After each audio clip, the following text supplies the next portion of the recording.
Hello and welcome to another fun and exciting point of sale related video.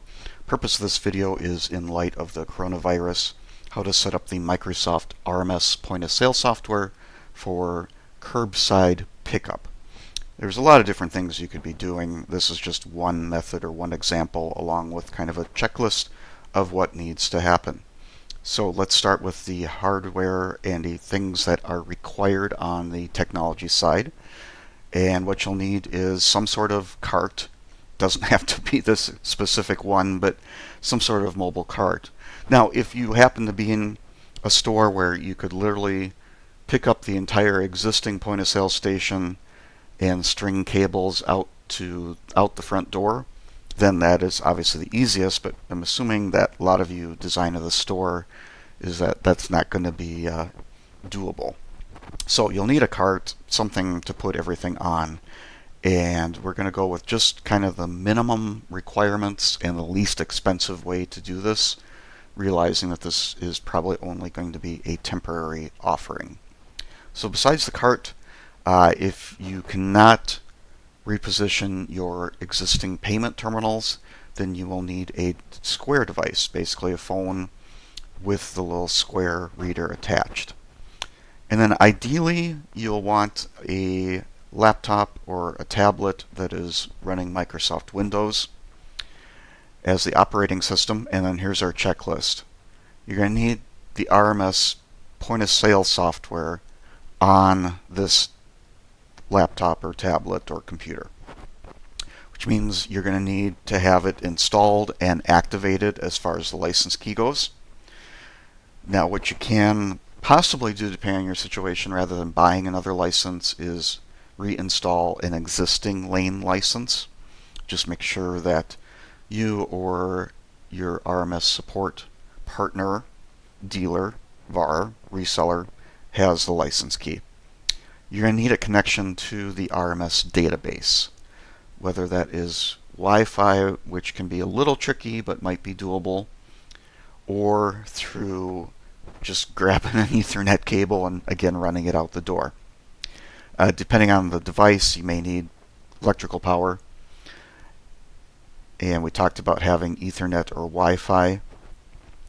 If you're not going to have a receipt printer, then ideally you'll want RITE Emailer for RMS. That's a low-cost plugin that allows you to email receipts from Microsoft RMS. And then you're going to want to add a tender type for the Square device, and I'll show you how to do that momentarily. Again, we want to make sure we're using, whether it's a laptop, tablet, computer, that it's running Windows as the operating system. And then optionally, depending on what you have for USB connections and power, then barcode scanner and a receipt printer. And then again, depending on how far you have to go outside the store to do this curbside pickup, like a switch, as well as be sure to check how many USB connections you have, especially if you're going to be adding a barcode scanner and a receipt printer. So that's kind of the bare minimum, low cost, and ideally this is something that could be up and running within a couple of hours, probably say about 2 to 3 hours. Now, I mentioned this tender type. So if you're going to be using the Square device, and you don't already have it set up in RMS, you're going to want to do a couple of things. One, in RMS Manager, we are going to want to add a new tender type, and we just call it something really easy here, Square device. And we'll want to enter our tender code and what type of tender it is going to be, and then how it will display in the tender order when you hit F12 in RMS POS. So we'll leave that as is there. And then the other thing you're going to want to do is your register list. So if you are setting up a new register or reinstalling or anything where you're changing it around, we're going to make a new register. And probably not too much you'll need to change unless you are doing things with a receipt printer or cash drawer or any other devices that might be attached.